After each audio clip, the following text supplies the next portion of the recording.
Welcome to the Contractor Success Forum. Today we have part 2 dose of the profit first myths. That is myths about profit first. On the Contractor Success Forum, we discuss financial strategies for running a more profitable, successful construction business.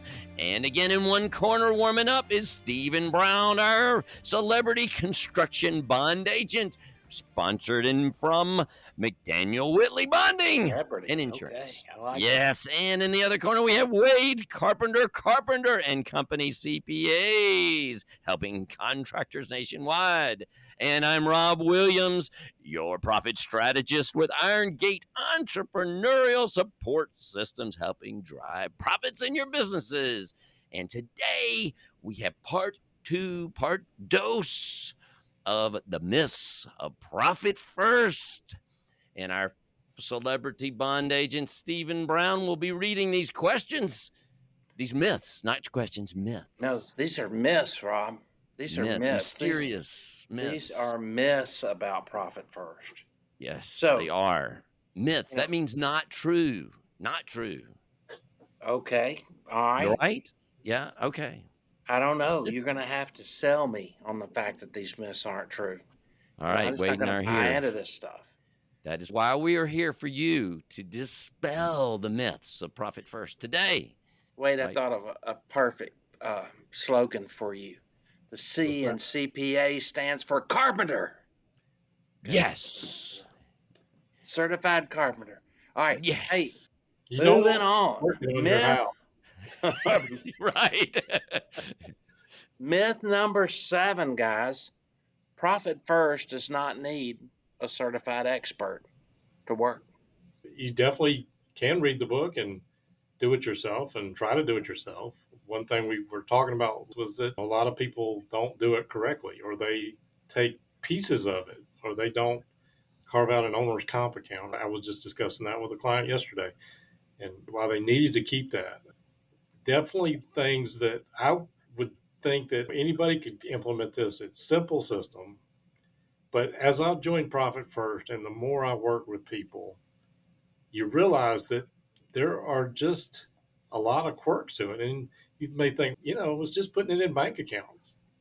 But there's thought and strategy that goes behind it. And when you run into challenges, when you need accountability to make sure these things work, when you need the system on setting up the rhythms and getting it implemented properly and looking at it monthly, quarterly, annual basis, things change, as we've said, and you need some help. And outside help definitely helps you avoid that tunnel vision that a lot of us get about our own businesses.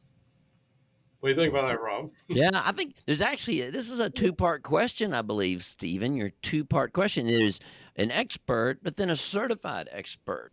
So I know when I started Profit First, somebody had told me about it. And so I dug into the books and read a lot and did it. And I was helping a client with it. And we kind of partially did something. We didn't get very far in it. It helped set aside some taxes, and it just barely scraped the surface. And I fought through this for a year or two and didn't really get very far with it. And half the stuff that I had done something, so it was happening, but it was not the Profit First way, because the Profit First book just doesn't have enough pages to explain a lot for that. So the certified part, when you get somebody that's actually in the Profit First family here, certified, we share information and have discussions every day on the board. We ask each other questions. I get emails and little messages all the time. Oh, there's a question.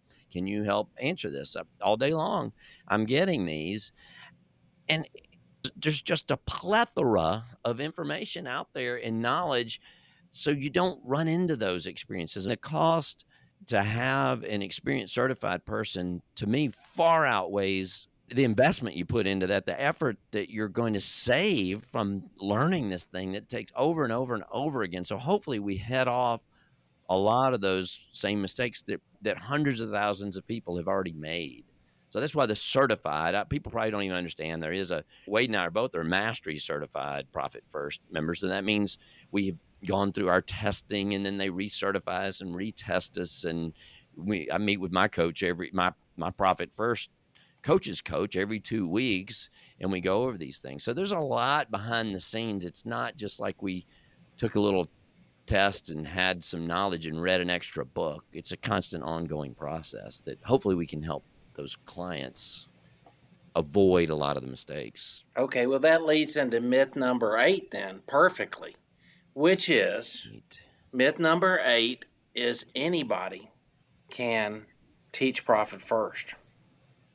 It sounds like the Ratatouille show. Anyone can be a chef. Yeah, So you teach it and support it. so so yeah, can anyone teach and support Profit First? Anyone can be a chef, a Profit First professional. Sorry, I have kids that watch Disney things, Ratatouille and stuff. So Well, that's not necessarily true. They don't accept everybody as a profit first professional. that's actually true. So no, as the chef explained, it can come from anywhere. You can be an expert, but anyone can't do that. They do have to get accepted. You have to go through these interview processes, and you have to have experience, and then we have to go through 6 months just for the very first certification Well, after anyone 6 can months. be a CPA or a lawyer or a doctor. That's a fact. But there's a lot to it. Yeah.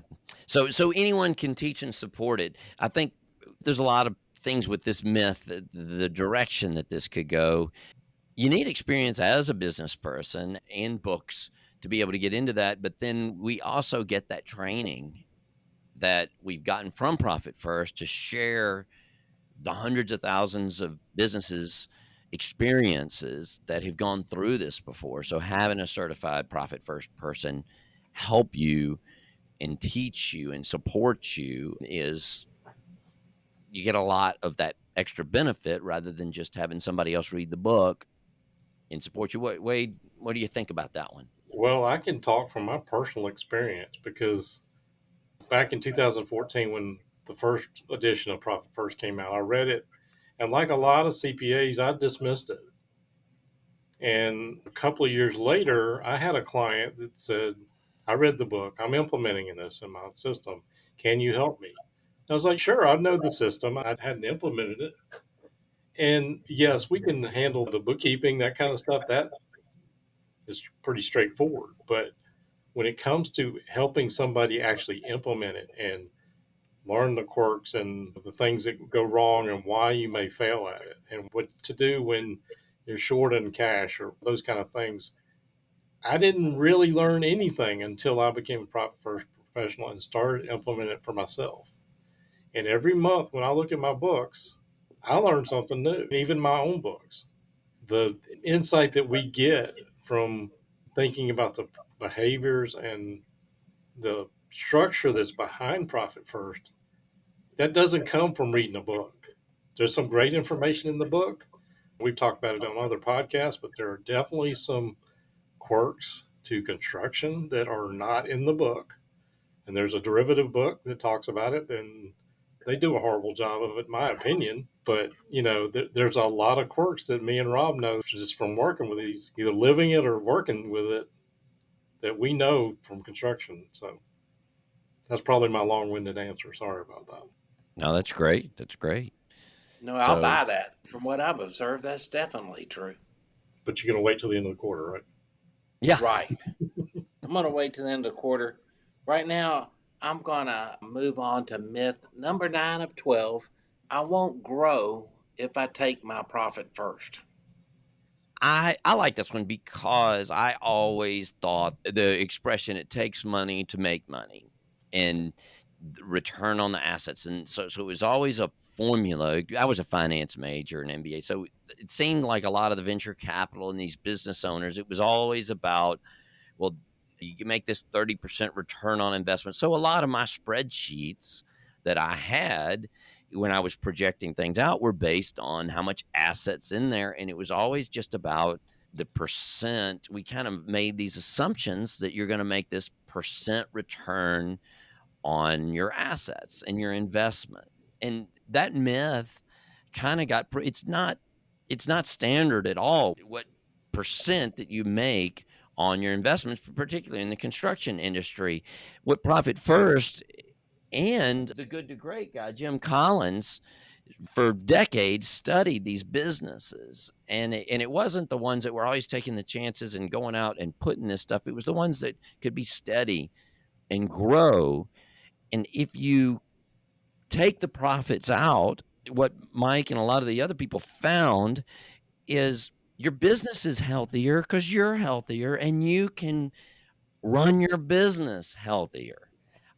I tell you what, I was not physically healthy. A lot of times when I was cranking everything back in the business, I had a lot of different businesses, and my strategy was, let's have a 4-year plan. Let's put everything in here. And it just about killed me on a couple of these projects. And my mindset wasn't as good as it could have been. There's so many things, even more so today, technology drivers that make running a business a lot cheaper. You don't have to have the overhead that you may have had to have back years ago. I know in the 70s and 80s in our office, we had 12, 15 people just sitting there typing in invoices. It was just a massive paperwork thing. And today you don't have that. You've got all these computers and systems. So maybe if that was true 30 years ago, I don't know. Today, make yourself happier. Take that profit because it's about eradicating entrepreneurial poverty, is what Mike says. But it's that mindset. If I'd had a clearer mind about what I was doing in the past, I think I would have been a lot more successful if I had been taking some of those profits out. Wade, what's your take on this one? Well, I can definitely dispute this one because ever since I've joined Profit First and implemented it, I've had the biggest growth. My firm has been on autopilot for 20 years. And when I implemented this, we've taken some huge leaps. And constraining my cash makes me think about what do I want to do with it. And we're getting the higher ROI on our marketing, those kind of things. But we have never grown like we've grown since I've implemented this. I've seen it in other businesses, and it spurs something that you're looking at your bank account on a very regular basis. And even though right now we advocate in Profit First that you should have a couple of months of overhead put in, I actually have 4 months of overhead put aside, but I constrain my cash account still, and it still feels like every month that I have to go out there and get some more. Yeah. And that's what's pushing me to higher and higher levels. I've got one more point on this one. That was a great point. Forgot to mention before. When you start your business, if you start with profit first, you're identifying the profitable business model in the beginning and you are growing that. It forces you to have a profitable business product, offerings, your sales offerings, your models. What happens to so many businesses, and I know I did it. I've got an example of a window business I got into that was terribly not profitable because of all the overhead. If I had been doing profit first, I would have grown those profitable businesses and narrow it down early so you don't spend all this time and effort on something that at $1 million wasn't that profitable and you didn't have the cash flow, and then you grow it to $4 million, you still have a $4 million bad business. If you start this in the beginning, you start with a healthier, I guess it's like a healthy baby. You start it up front and then grow that healthy business. To me, that's actually my favorite argument about starting this early and taking those profit first. You'll eliminate those bad portions of your business and your sales early, and you'll grow a healthier business. On the business side, I was talking about the individual earlier, but grow that healthy business early. How about that? We ready for the next question? Hey, I can just tell you guys, y'all really nailed that. I enjoyed that very much, and you got me fired up with that Fired last up. one. So thank you. Myth number 10, profit should be used for capital expenditures.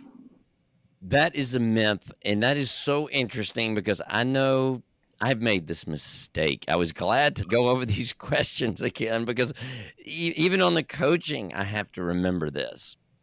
Profit is the money, the cash designed for the people that have invested in this company. If you spend the profit on your business, if it's a capital expenditure inside your business, then that's an expense. It's no longer profit.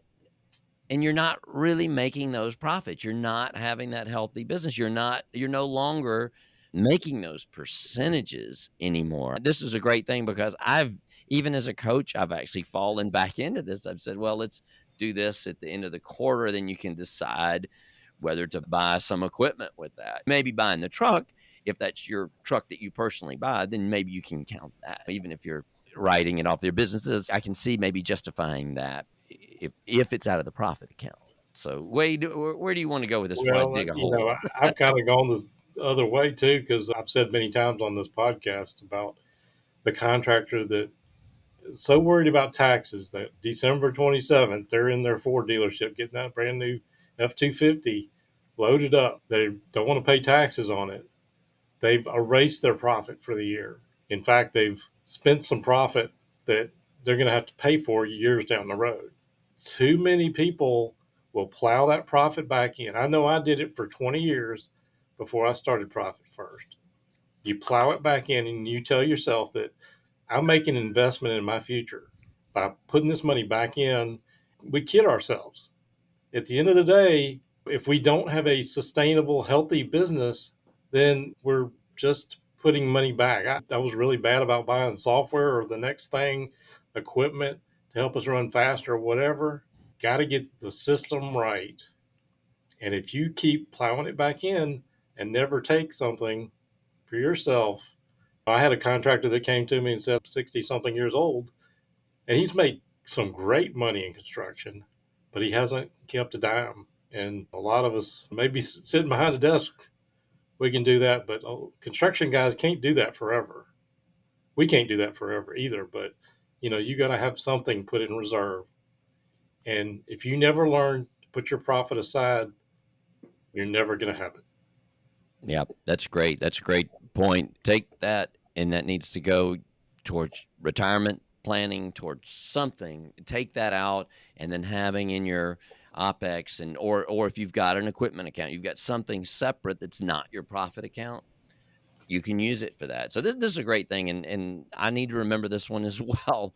Just that CapEx is for the investor's profit. If you need to save up for other things to put back in your business, that needs to be out of your operating expenses or an account that's specifically set aside for that. Okay. All right. How about that one? All right. Good. Myth number 11. Profit First says you should put aside 15% for taxes. That's not enough. I just got to go to Wade for this one. I like this one Yeah. too. I think we Why? recently answered this, but your profit is based on your net income, not based on your gross income. And so if we're talking about 15%, that may or may not be a lot of contractors' cases, that may be too high. If you're looking at 15% of the gross, you're looking at 15% of the net. And depending on how you're structured, like if you're a sole proprietor or something like that, you may have some extra self employment taxes. Yep. But what I do is say, what was last year's taxes? Where do we think we're going to be? And, typically for a lot of my contractors, it may be 4 or 5%. It's plenty. Yeah. I tell you, the people that are asking this question, we may have to help them define gross and net. So the After expenses. so if you have your real profit, all the money comes in, your sales, your what we might call revenue. It might be called gross revenue, gross profit. That money comes in, and we set some money aside for your materials and your subs, and then you have your real revenue. So when we talk about the 15%, it is the money. Let's say you're a $5 million business, you put 4 million aside for materials and subs. So you got $1 million of real revenue left to run your business. This 15% that Profit First is talking about is the 15% of that real revenue, which would be 150,000. So that is not 15% of your net profit. It's 15% of your income. So that may be the 40% that your accountant told you to put aside. So I guess we don't want to get into a real deep number, but that 15% is of real revenue, not 15% of your profit. So it could be 40, 50% the same thing as 40 for 50% of your profit. So understanding what you're multiplying by 15% is what's really important here. So it's not saying you're in a 15% tax bracket. So if you are in a 15% tax bracket, let's get on profit first to get you to a higher tax bracket. Sounds good. Wade, anything else? Not on that one. I think we addressed it. All right, before we move on to myth number 12, what does TAPS mean? Target allocation percentages. Okay, last myth, number 12, the very last myth that we have for you in this show is I must hit those target allocated percentages, my TAPS. I must hit them. Yes. What's the answer? Yes, these are not shoes or taps or playing the things. These are your target allocated percentages, which you have as a suggested goal that comes out of the book. So So if you when don't you're, hit them, does the system not work? What's going on with that? oh my gosh, well, the system, your business is going to have to grow and you're going to have to learn to get to these things. These they'll start with where they came from. These target allocation percentages came from many businesses across industries as a percent of the real revenue, which is amazing. It was a great benchmark system across multiple industries. We're lucky to have these figures in the book for different size businesses. The book says it's the top 13%, or it's the top 17%. It's the top percent of businesses that are successful. It's not your average business. And this is the goal that you want to get to. You're probably not there yet. Occasionally, I'll have somebody come along that's already there, but you're probably way below those. And your goal is to hit those percentages over time. You don't need to hit them right off. You've got to take time to mold and work on your business, because profit first is the scaffolding and the benchmarking system to help you get to a more successful, profitable business. You don't need to hit them that first day. They are a goal that you want to hit over time, and you want to learn. It's really more about constantly improving. We have some businesses that do much better than those. Why not be in the top 1%? The top 1% may be better than those target allocation percentages. So you don't have to stop when you get there. You keep going. How about that, Wade? What do you feel on the Well, again, the target allocation percentages in the book are across all industries. And I know when I first got into Profit First, I'm so used to the benchmarks in a construction financial statement. I was like, this can't possibly work. Believe it or not, if you look at it and you actually break it down with real revenue, they're a lot closer than you think. But they're also suggested guides. And there are situations where some will do better. Maybe that heavy equipment guy that's got low overhead runs it out of his basement versus the contractor that's got this really fancy office. They may be doing better. And again, they're suggestions, and it depends on your facts and your circumstances to how you're going to do. They are just guides, and they are something to strive for, but not something that you should beat yourself up with if you don't hit them. Our goal is to help you maximize what you can out of what you do. yeah. So that's what they're there for. They're targets and they're suggestions. And we don't want to say they're not realistic, because I know from my land development business, I was of the opinion when I started looking at the numbers. We had a really successful year just a year or two ago, and I was looking at the numbers and I said, well, let's just for fun compare these on our real successful year. They were within 2%. I couldn't believe how close they were to those, because I thought land development would just be a whole different animal. But after you take out the subs and everything else, and you looked at that, it was unbelievable how close they were. So they are good benchmarks. Don't dismiss and say it's not going to work for me, because people are achieving these numbers. I actually have more people think that they're not realistic for their business, but they are realistic. You can work on these small numbers, just inching up at a time. They have been proven to be realistic, even in our construction industry, but they may not be your numbers. So you don't have to, especially you don't have to hit them this quarter. That's probably the biggest mistake people make trying to implement it I made that mistake. I put those percentages, just start off and started allocating it. Then I had to start cheating. I had to start pulling money out because that wasn't where I was. You have to start where you are, and then you have to build up to that. So if you try to hit those off the bat, you're going to possibly create a real mess. Those are goals that you want to go with. So yes, so you don't have to hit those taps. That is a goal suggestion. Many businesses are, and it may be that you even have to change your business model a little bit to try to get that. But that's what a successful business should look like. Okay, guys. Appreciate it.